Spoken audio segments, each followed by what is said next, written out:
agaali amazzi ku zissemayanja omwana w'omuntu yagazingako dda n'alufuula lukalu, era nga wano bw'otuukawo omwana wattu tulimwa kutendereza buyinza bw'omwana wa muntu. Munaffe tuli ku CBS FM UG, omukutu guno omutongole ogwa Chabasa Fama Radio Buganda. Nkwanirizaako nnyo era nkwebaliza ddala okutugobereranga ku mitimbagano gyaffe gyonna emirala. Nze Emi April Nakawombe mu programu yaffe eno wawula okumanyako.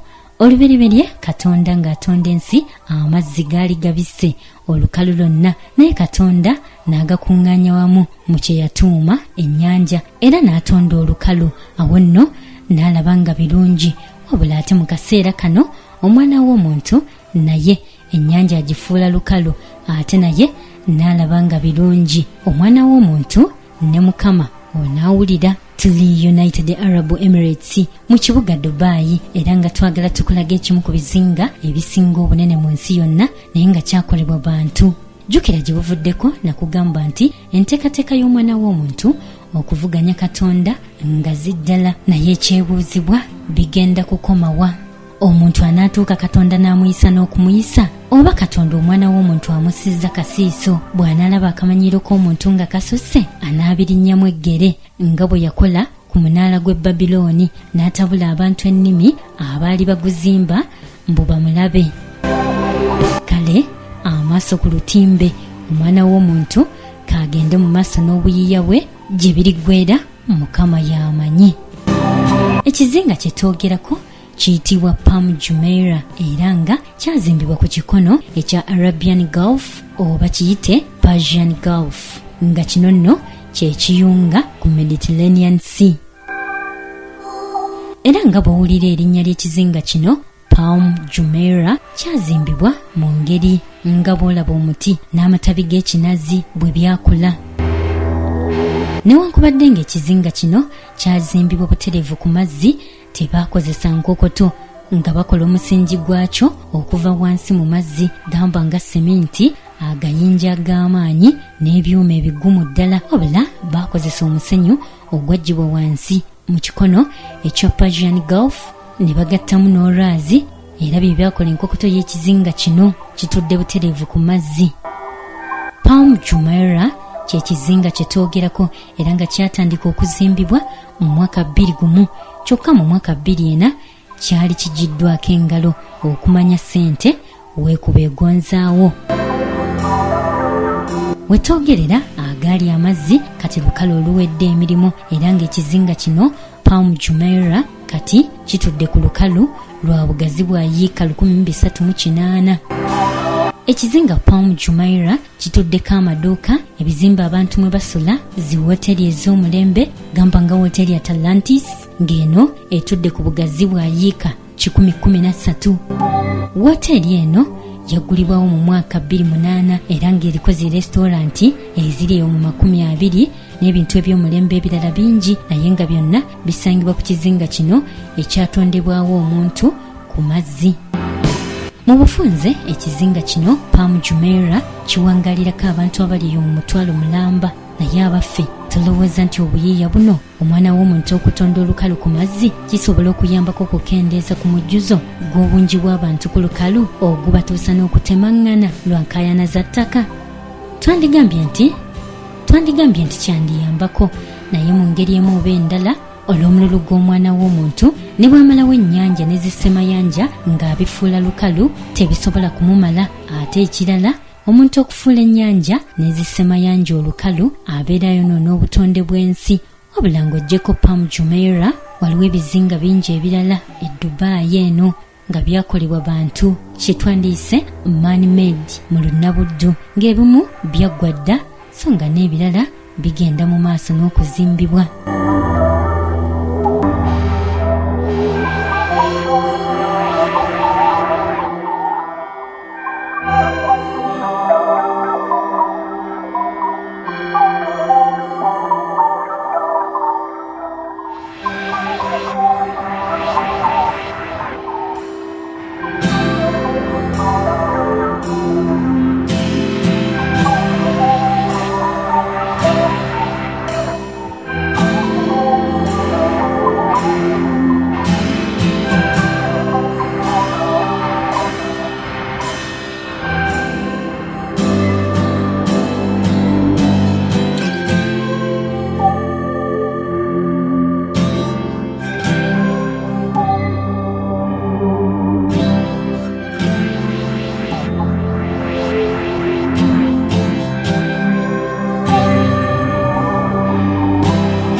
nkwebaza nnyo okwekumira ku CBS FM UG n'okutugoberera ku mitimbagano gyaffe gyonna emirala. Weebalire ddala tojjangooko. Nze Imi April Nakawombe. 88.8 CBS FM.